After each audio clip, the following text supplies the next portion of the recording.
This is a 2001 Honda Odyssey. I'm doing the front brakes.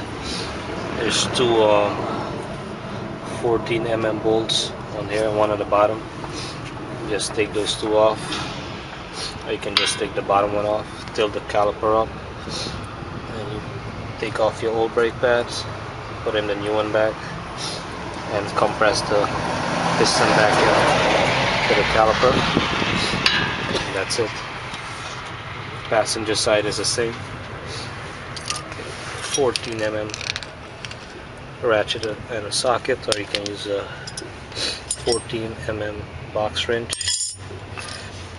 New brake pads, and pump up the brakes before you start it up. That's it. So you change your front brake pads on your 2001 Honda Odyssey.